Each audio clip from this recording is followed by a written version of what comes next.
The server room hummed like a fading insect at midnight. I sat hunched over my keyboard, debugging the city's payroll system for the third time this week, when my phone buzzed against the metal desk. "Reid, you need to see this." My sister Maddie's voice cut through the static. No greeting, no small talk. That wasn't like her. "See what? I'm stuck here until this piece of garbage stops crashing every— Just get to Mom's anniversary party. Now." The line went dead. I stared at the phone, then at the blinking error messages on my screen. 33 years old, and I was still the guy everyone called when their computers broke. Municipal IT administrator, fancy title for digital janitor. My wife Jessa loved reminding me of that whenever her HR coordinator salary came up in conversation.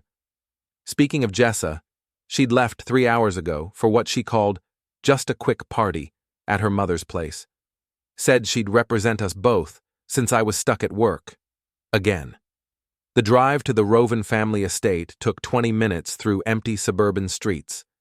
Their neighborhood screamed new money, manicured lawns, circular driveways, houses that looked like they belonged in magazines. Everything my cramped apartment wasn't.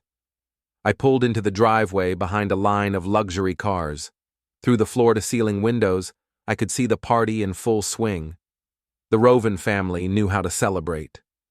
Mrs. Rovan's 60th birthday had turned into a production worthy of a wedding reception.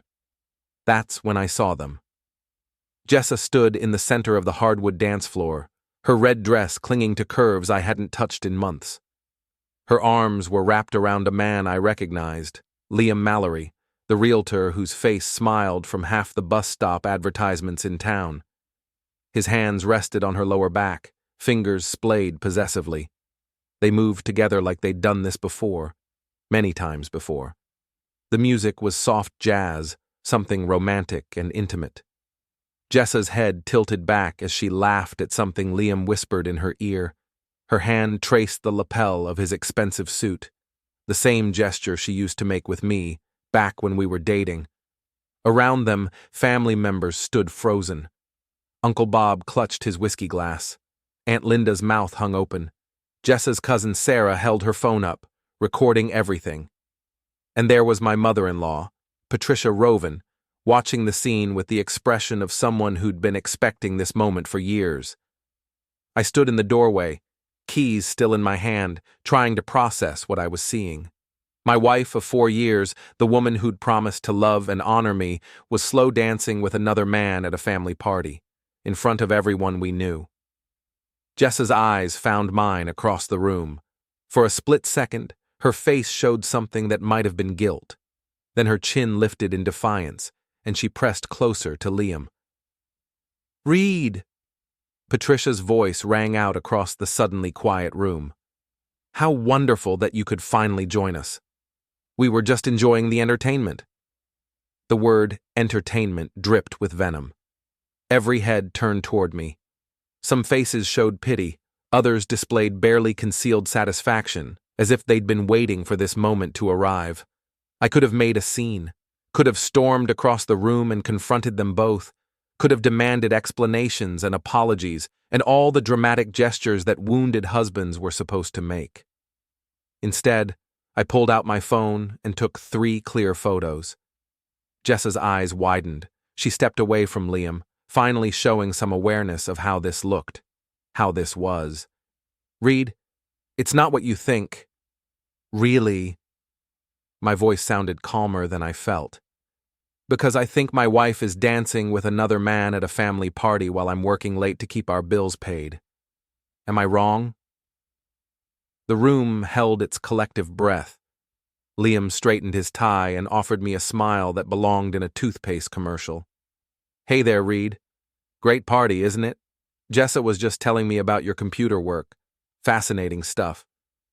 Patronizing bastard. I'd dealt with his type before. Guys who thought money made them untouchable.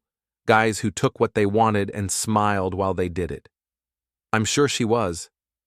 I pocketed my phone and looked directly at my wife. "Ready to go home, Jessa?" She glanced between me and Liam, calculating. Always calculating. "Actually, I think I'll stay a little longer. The party's just getting started. Patricia stepped forward, her jewelry catching the chandelier light. Yes, Reid. Why don't you run along? I'm sure you have more computers to fix. The dismissal hung in the air like smoke. Around us, conversations resumed in whispers. I caught fragments.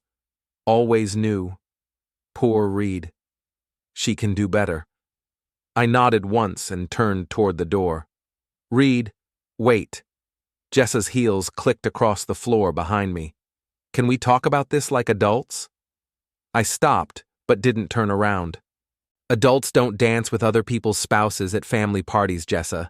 Adults don't humiliate their partners in front of relatives. Adults don't make excuses for behavior they know is wrong. You're being dramatic. It was just dancing. Now I did turn around. The entire room was watching us, a live soap opera playing out in their perfectly decorated living room. Just dancing, I repeated. Like your late nights at the office are just work. Like your new perfume is just trying something different. Like your locked phone is just being careful about privacy. Her face went pale beneath the makeup. We'll talk about this at home. No, I said quietly. We won't. I walked out of that house and didn't look back, but I could feel their eyes on me through the windows as I drove away. The wronged husband, leaving with his tail between his legs. They had no idea what they'd just unleashed. The apartment felt different when I got home, smaller, shabbier. The furniture we'd picked out together looked cheap under the fluorescent kitchen light. Wedding photos on the mantel seemed to mock me. Young Reid and Jessa, smiling like we believed in forever. I opened my laptop and uploaded the photos from the party. 3 clear shots of my wife in another man's arms. Digital evidence, time-stamped and geotagged. Old habits from my IT background. Always document everything. My phone buzzed with a text from Jessa. Don't make this bigger than it is. We'll talk when I get home. I deleted the message without responding. Instead, I opened our shared cloud storage account. Jessa wasn't technically savvy. She used the same password for everything and never cleared her browser history. What I found there made my stomach turn. Restaurant receipts from places we'd never been together. Hotel confirmations for weekend trips I'd thought were work conferences. Credit card statements showing purchases I'd never seen. Expensive lingerie, jewelry, bottles of wine that cost more than our monthly grocery budget. And photos. Dozens of them. Jessa and Liam at intimate dinners. Jessa and Liam on a beach somewhere tropical. Jessa wearing a necklace I'd never seen, laughing at something off camera while Liam's hand rested on her thigh. The metadata told the story. This had been going on for 8 months. 8 months of lies. 8 months of working late and girls' nights out and family obligations that I was somehow never invited to attend. 8 months of me fixing her computer problems and paying for her car repairs and covering her credit card bills while she played house with someone else. My phone rang. Maddie. Are you okay? Define okay. Reid, I'm sorry. I didn't know how to tell you, but when I saw them tonight... Her voice trailed off. How long has this been going on? I scrolled through the photos, looking at timestamps. 8 months, give or take. Jesus. Reid, I'm so sorry. Don't be sorry, be helpful. What exactly did you see before I got there? Maddie was quiet for a moment. When she spoke again, her voice was careful. They arrived together, separately from you, I mean. Jessa told everyone you were working late again, made some joke about how you cared more about computers than family. Patricia laughed, said something about how Jessa deserved better. And Liam? Acted like he belonged there. Knew everyone's names, brought expensive wine, complimented Patricia's dress. They've clearly met before. How many times before? Reid, how many times, Maddie? She sighed.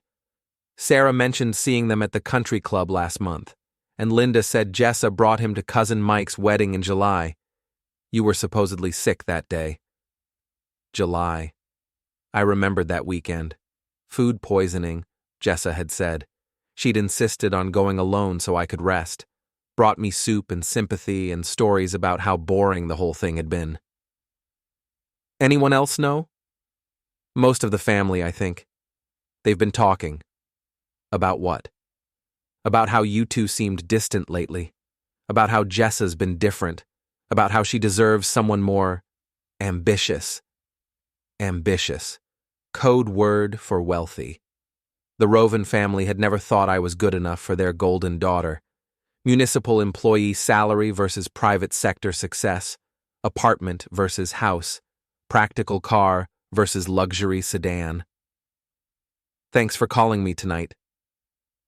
What are you gonna do? I stared at the photos on my screen. Jessa looked happy in every single one. Happier than she'd looked with me in years. I'm going to think. After Maddie hung up, I spent the next 3 hours documenting everything. Screenshots of the cloud storage, copies of receipts and hotel confirmations, a timeline of lies that stretched back to last winter. Jessa came home at 2 a.m, heels in her hand, makeup smudged. We need to talk, she said. No, we don't. She sat down across from me at our small kitchen table. In the harsh light, I could see the guilt she'd been hiding. And something else, relief, like she was tired of pretending. It's not what you think. It's exactly what I think. You're having an affair with Liam Mallory. You have been for 8 months. You've been lying to me about where you go, who you're with, and what you're doing. Your family knows. Your friends know. I'm apparently the only one who didn't know. Her face crumpled. Reid, I never meant for this to happen. But it did happen. Repeatedly. For 8 months. I was going to tell you. When? After you moved in with him? After you divorced me? After you figured out how to take half of everything I own? It's not about money. I laughed, and the sound was bitter even to my own ears. Of course it's about money. It's always about money with your family. I'm not successful enough, not ambitious enough, not wealthy enough. Liam Mallory drives a BMW and wears suits that cost more than I make in a month. He can give you the life you want. That's not fair. Fair? I leaned forward. What's fair about humiliating me in front of your entire family? What's fair about making me look like a fool while you parade around with your boyfriend? What's fair about lying to my face for 8 months while I paid for your car insurance and your credit cards and your student loans? She was crying now. Real tears.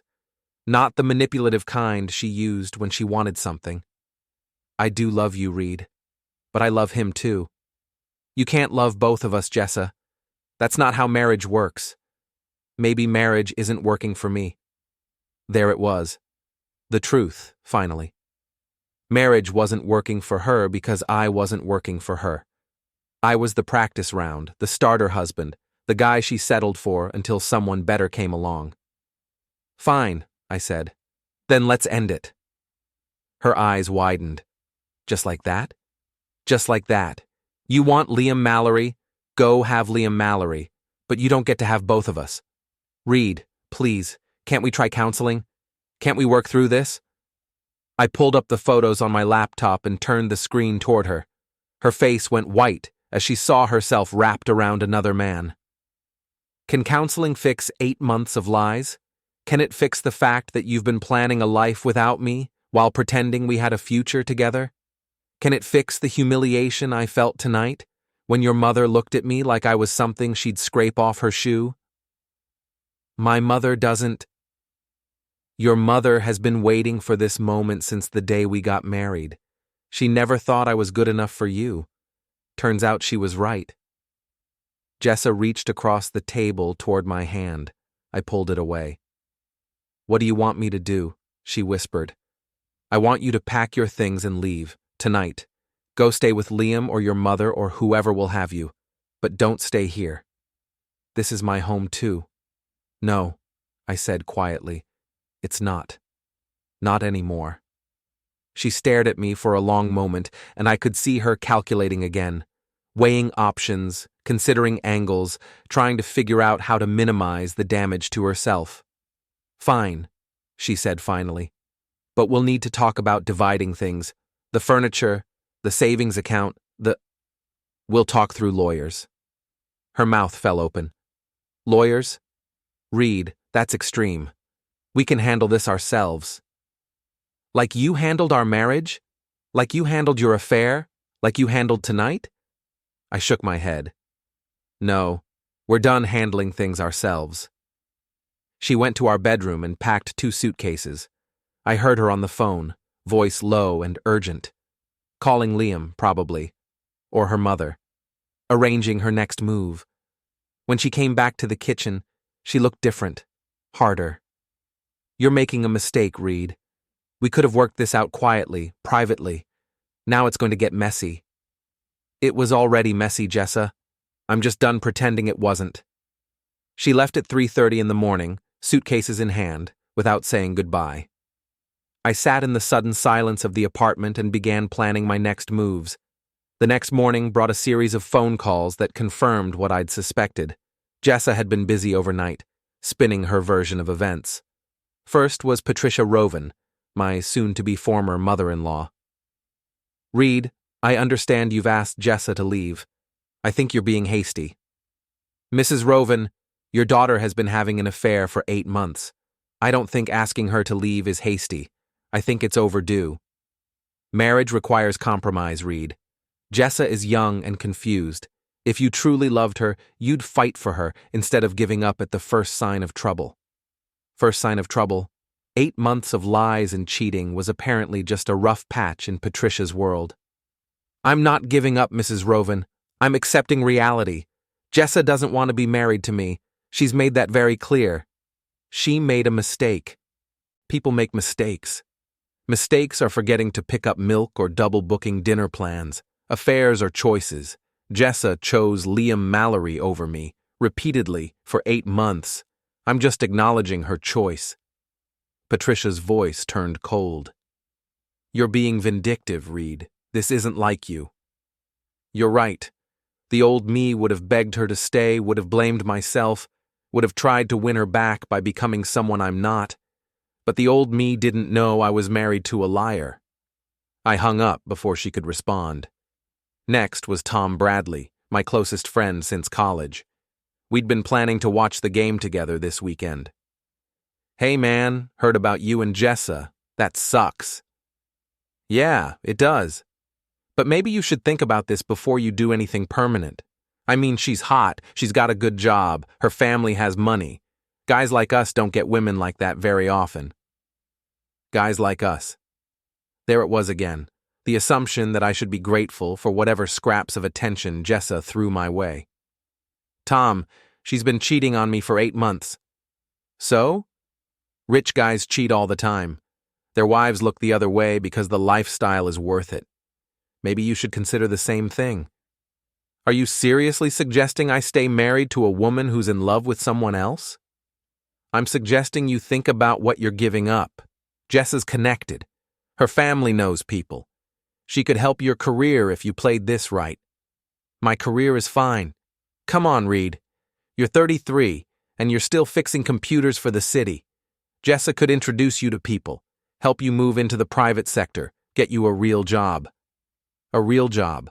Like the work I did keeping the city's systems running wasn't real. Like the people who depended on those systems didn't matter because they weren't wealthy. Thanks for the advice, Tom. So you'll think about it? I'll think about it. But I was thinking about how quickly my oldest friend had sided with my cheating wife over me. How easily he'd dismissed 4 years of marriage as a business transaction. The third call came from my supervisor at work, Janet Morrison. Reid, I heard about your personal situation. I wanted you to know that we support you whatever you decide to do. Thanks, Janet. I appreciate that. Of course, we do hope you'll keep your personal life from affecting your work performance. The City Council has been asking questions about our IT budget, and we can't afford any disruptions right now. Translation: Don't let your messy divorce make us look bad. My work performance has never been an issue. Of course not. But emotions can be distracting, and with budget season coming up, we need everyone focused. I understand. Good. Oh, and Reid, Patricia Rovan's husband, sits on the city council. Just something to keep in mind. The threat was subtle but clear. Jessa's family had connections. If I pushed too hard, made too much noise, caused too much embarrassment, there could be consequences for my career. I hung up and stared at my computer screen. 3 phone calls, 3 people I'd trusted, 3 different versions of the same message. Jessa was more valuable than I was. Her happiness mattered more than mine. Her family's reputation was more important than my dignity. That afternoon, I drove to the law office of Sarah Chen, a divorce attorney I'd found online.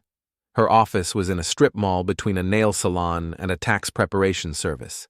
Not exactly high-end, but it was what I could afford. Sarah was younger than I'd expected, maybe early 30s, with sharp eyes and a no-nonsense attitude. "Tell me about your situation, Mr. Trenner." I laid out the timeline. The affair, the lies, the family's knowledge and complicity, the financial deception. I showed her the photos, the receipts, the hotel confirmations. "This is good documentation," she said. "Your wife wasn't very careful about covering her tracks. She didn't think she needed to be. She didn't think I'd ever find out. Or she didn't care if you did. Sometimes people want to get caught. It's easier than having the conversation about ending the marriage." "What are my options?" Sarah leaned back in her chair. "In this state, adultery is grounds for fault-based divorce. With this evidence, you could potentially get a favorable settlement, maybe avoid alimony, keep more of the marital assets." "What about her family's connections? They're already making noise about my job." "They can make noise, but they can't make your evidence disappear. Courts don't care about social connections when the facts are this clear." "How long will this take?" "If she contests it, 6 months to a year. If she agrees to settle, maybe 3 months. And if she tries to claim half of everything?" "She can try. But she'll have to explain why she deserves half of your assets after conducting an 8-month affair. Most judges don't look kindly on that kind of behavior." I signed the retainer agreement and left, feeling something I hadn't felt in months: hope. That evening, I called Maddie. "How are you holding up?" "Better than expected. I filed for divorce today." "Good. You deserve better than what she was giving you." The family's closing ranks around her. Patricia called this morning, basically told me I was being vindictive for not accepting Jessa's affair as a minor mistake. "Patricia Rovan is a snob who's never worked a day in her life. Don't let her get in your head. Tom thinks I should take her back. Says guys like us don't get women like Jessa very often." Maddie was quiet for a moment. "Reid, can I tell you something?" "Sure. I never liked Jessa. I know that's not what you want to hear right now, but it's true. She always looked at you like you were a stepping stone to something better. And her family treated you like hired help." "Why didn't you say anything?" "Because you loved her. And I thought maybe I was wrong. Maybe she'd grow into being a better person. But watching her tonight, seeing how she looked at Liam versus how she looked at you, she's not worth fighting for, Reid. She never was." After Maddie hung up, I sat in the quiet apartment and realized something. For the first time in months, I felt like myself again. Not the apologetic, diminished version of myself that I'd become during my marriage, but the real me. The guy who solved problems and stood up for what was right and didn't accept being treated like garbage. Jessa had made her choice. Now it was time to make mine. 2 weeks later, I ran into my former friends at Murphy's Bar, the dive where we used to watch games together. Tom was there with Mike Harrison and Dave Chen, guys I'd known for years, guys I'd considered brothers. They were sitting in our usual booth, laughing about something on Mike's phone. When they saw me approach, the laughter faded. "Reid," Tom said carefully. "How's it going?" "It's going. Mind if I sit?" They exchanged glances. Dave slid over to make room, but the gesture felt reluctant. "Heard you filed for divorce," Mike said. "That's rough, man." "Heard Jessa moved in with Liam Mallory," I replied. "That's rougher. Another exchange of glances. These guys knew something. "Look, Reid," Dave said, "we've been talking, and we think you might be making a mistake here." "Really? What kind of mistake?" "Burning bridges," Tom said.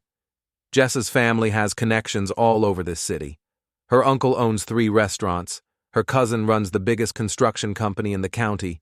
Her father-in-law sits on the city council. You're going scorched earth over what might have just been a midlife crisis." "She's 31, Tom. That's not midlife." "You know what I mean. She got confused, made some bad choices. But she's still your wife."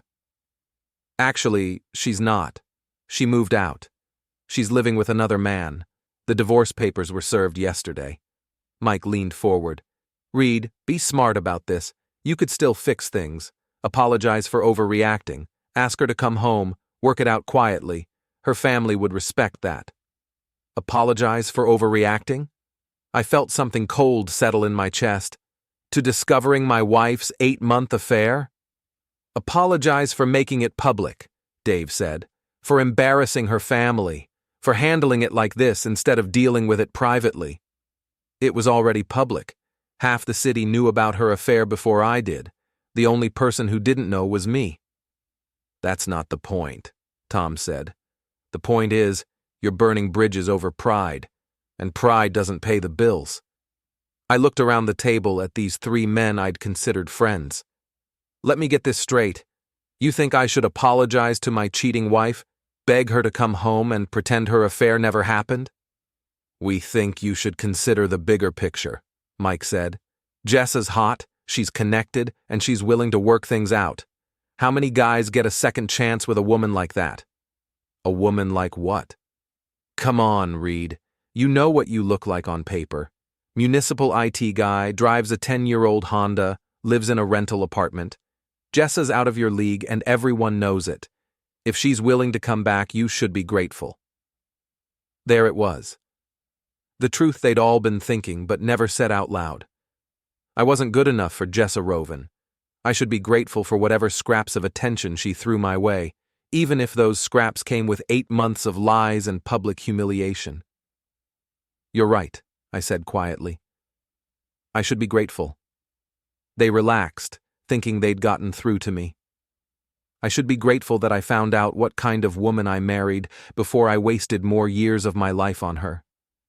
I should be grateful that I discovered which of my friends actually give a damn about me versus which ones think I should accept being treated like garbage because I'm not rich enough to deserve better. The table went silent.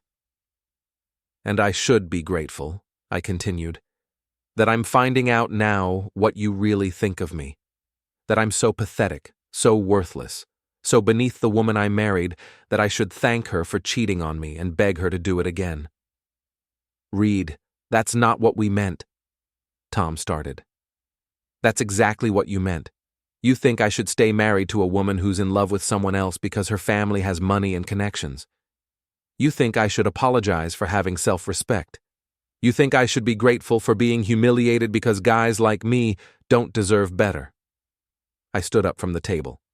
"Well, here's what I think. I think you're all cowards. I think you're so afraid of losing access to the Rovan family's social circle that you're willing to throw me under the bus to stay in their good graces. And I think if any of your wives were cheating on you, you'd want friends who supported you instead of telling you to be grateful for the privilege of being cheated on." Dave's face was red. "You're being dramatic, Reid. We're trying to help you." "No, you're trying to help yourselves. You want me to go crawling back to Jessa so you can keep going to Rovan family parties and country club events. You want me to sacrifice my dignity so you don't have to choose sides." "Maybe we already have chosen sides," Mike said quietly. "Yeah," I said. "I can see that." I pulled out my wallet and threw $20 on the table. "Drinks are on me. Consider it a going-away present." "Going away?" Tom asked. "From this friendship, from this group, from pretending that you guys give a damn about anyone but yourselves." I walked toward the door, then turned back. "Oh, and Tom, next time you see Jessa, tell her I said thanks. Thanks for showing me who my real friends are. Turns out I didn't have any. Outside, my hands were shaking. 4 years of friendship, gone.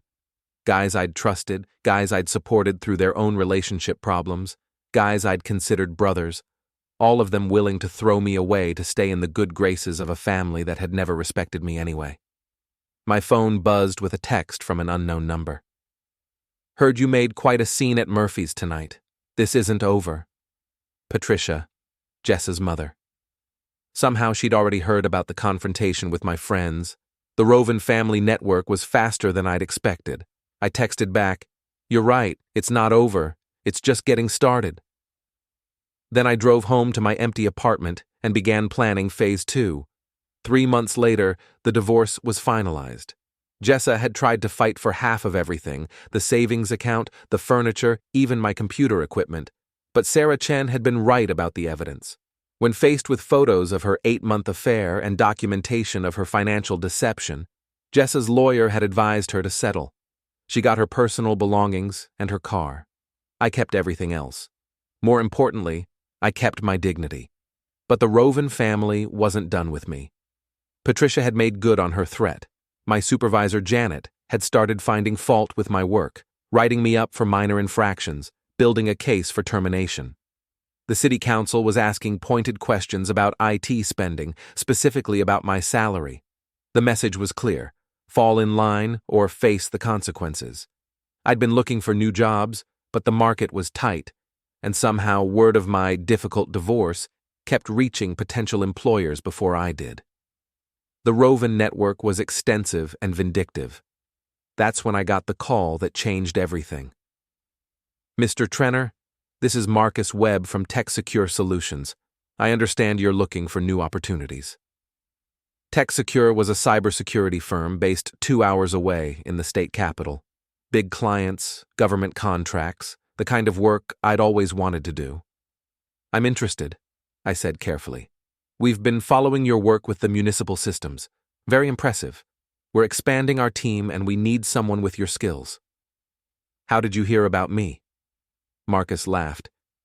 Your ex-wife's boyfriend tried to hack into our client database last month. Apparently, he wanted inside information on some real estate deals we were securing for a major developer. We traced the intrusion back to him and started investigating his background. Your name came up as someone he'd been, let's say, discussing. Liam Mallory had been talking about me to a cybersecurity firm while attempting to commit a federal crime. What kind of discussion? The kind where he assumed you were too small time to be a threat. The kind where he underestimated what a skilled IT professional could do with the right motivation. The kind where he gave us a very detailed picture of his own vulnerabilities. I was quiet for a moment, processing this. Mr. Trenner, we'd like to offer you a position. Senior Cybersecurity Analyst, starting salary $90,000, full benefits, signing bonus. $90,000. More than double what the city paid me. What's the catch?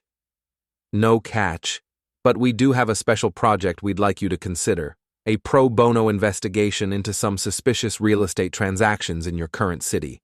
Transactions that may involve fraud, money laundering, and conspiracy. Transactions that may involve people you know. Liam Mallory. They were talking about Liam Mallory. When would I start? How about Monday? I gave my notice to the city that afternoon. Janet tried to talk me out of it, warned me about burning bridges, suggested I was making a mistake. But her heart wasn't in it. She knew the political pressure was only going to get worse. My last day was a Friday. I cleaned out my desk, transferred my files to my replacement, and said goodbye to the few co-workers who'd remained friendly throughout the divorce drama. As I was leaving, my phone rang. Jessa. Reid, I heard you're leaving town. News travels fast. We need to talk. No, we don't. We're divorced. We have nothing to talk about. Please, just 5 minutes. Against my better judgment, I agreed to meet her at the coffee shop where we'd had our first date.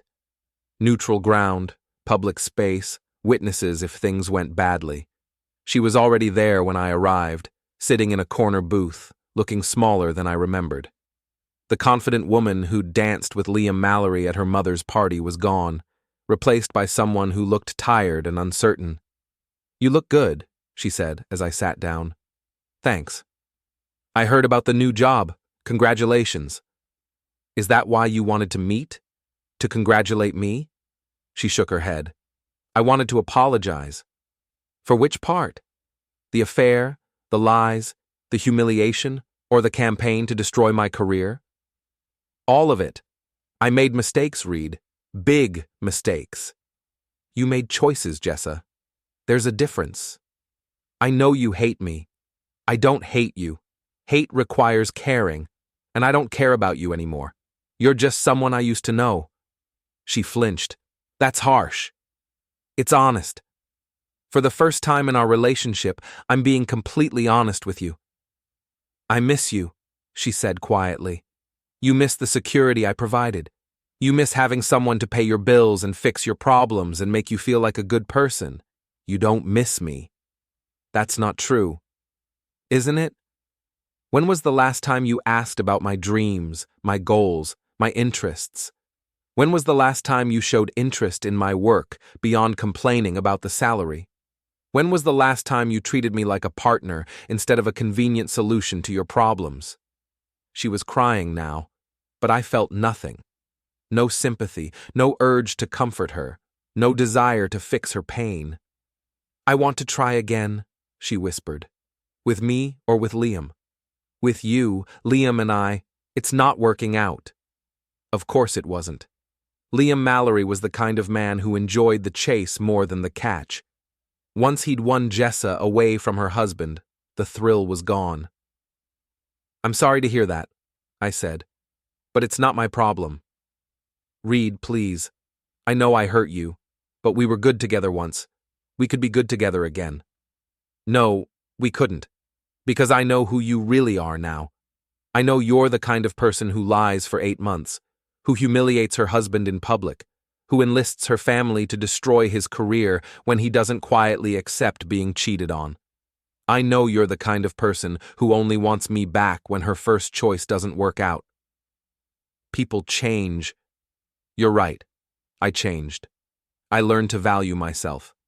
I learned that I deserve better than being someone's backup plan. I learned that being alone is better than being with someone who doesn't respect me." I stood up from the table. "Good luck, Jessa. I hope you figure out what you want from life. But whatever it is, you won't get it from me." "Reid, wait."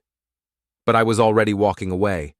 Outside, I got in my car and drove to my empty apartment one last time. Tomorrow I would start my new job, my new life, my new chapter. Tonight, I would pack the last of my belongings and close the door on the biggest mistake I'd ever made. My phone buzzed with a text from Marcus Webb. "Looking forward to Monday. Also, thought you should know, the FBI is very interested in our findings about Mr. Mallory's business practices. Justice comes in many forms." I smiled as I read it. Liam Mallory had underestimated me, dismissed me as a small-time nobody who couldn't fight back. He'd been wrong about that. He'd been wrong about a lot of things. As I taped up the last box of my belongings, I thought about the conversation with Jessa. She'd wanted me back, but only because her better option had fallen through. She'd expected me to be grateful for the second chance, to welcome her back with open arms and forgiveness. She'd been wrong too. I loaded my car and drove away from that city, that life, that version of myself that had accepted being treated like garbage. In my rearview mirror, I could see the lights of the Rovan family estate, where Patricia was probably planning her next social event, secure in the knowledge that she'd successfully driven away her daughter's unsuitable husband. She had no idea that her daughter's boyfriend was about to become the subject of a federal investigation. She had no idea that the small-time IT guy she'd dismissed had just landed a job that paid more than her husband's city council position. She had no idea that sometimes the people you underestimate are the ones who end up winning in the end. 6 months later, I was settled into my new job and my new life when I got the call from Sarah Chen. "Reid, you might want to see the news today." I pulled up the local paper's website on my computer. The headline made me smile. Local realtor arrested in federal fraud investigation. The article detailed Liam Mallory's arrest on charges of money laundering, wire fraud, and conspiracy. Apparently, his real estate empire had been built on a foundation of illegal transactions, forged documents, and stolen investor funds. The FBI had been investigating for months, following a tip from a cybersecurity firm. At the bottom of the article was a smaller headline: Mallory's girlfriend also under investigation. Jessa's name appeared in the second paragraph. She'd been listed as a co-owner on several of Liam's fraudulent properties. Whether she'd known about the illegal activities or had simply been a convenient front, she was now facing potential charges herself. I closed the laptop and went back to work. I had a presentation to finish for a new client, a promotion to prepare for, a life to build that had nothing to do with the people who'd tried to destroy me. That evening, my phone rang. Patricia Rovan. I almost didn't answer, but curiosity got the better of me. Reid, I suppose you've heard about Jessa's situation. I have. This is all very unfortunate. The family is rallying around her, of course, but legal fees are expensive, and with Liam's assets frozen, she was asking for money. Patricia Rovan, who'd spent months trying to destroy my career and reputation, was calling to ask for financial help. Mrs. Rovan, I'm going to stop you right there. Reid, I know we've had our differences, but Jessa is still family to you. No, she's not. Jessa stopped being family to me the day she chose to humiliate me in front of everyone I cared about. You stopped being family to me the day you decided to destroy my career, rather than accept that your daughter is responsible for her own choices. You're being vindictive. I'm being realistic. Jessa made her choices. She chose Liam over me, chose lies over honesty, chose greed over integrity. Now she gets to live with the consequences of those choices. She needs help. Then she should ask someone who cares about her. That's not me anymore. I hung up and blocked her number. The next morning brought a text from an unknown number. Jessa, using a new phone. Reid, please. I know I don't deserve your help, but I'm scared. The lawyers say I might go to prison. I made mistakes, but I don't deserve this. I stared at the message for a long time, thinking about the woman I'd once loved, the woman I'd planned to spend my life with. I thought about the promises we'd made to each other, the dreams we'd shared, the future we'd planned. Then I thought about 8 months of lies. I thought about being humiliated in front of her family. I thought about my former friends telling me to be grateful for being cheated on. I thought about Patricia Rovan's campaign to destroy my career. I typed back, "You're right, you made mistakes, but the consequences aren't my responsibility anymore. Good luck." Then I blocked that number too. That weekend, I went hiking in the mountains near my new city. The air was clean, the views were spectacular, and for the first time in years, I felt completely at peace. I'd built a new life, found work I loved, surrounded myself with people who respected me. I'd won. Not because I'd gotten revenge, though Liam Mallory's arrest had been satisfying. Not because I'd hurt the people who'd hurt me, though their downfall had been justice of a sort. I'd won because I'd refused to accept being treated like garbage. I'd won because I'd walked away from people who didn't value me and found people who did. I'd won because I'd chosen self-respect over social acceptance, dignity over convenience, truth over comfortable lies. Standing on that mountain, looking out over a landscape that stretched to the horizon, I realized that the best revenge wasn't destroying the people who'd wronged me. The best revenge was building a life so good that their opinions didn't matter anymore.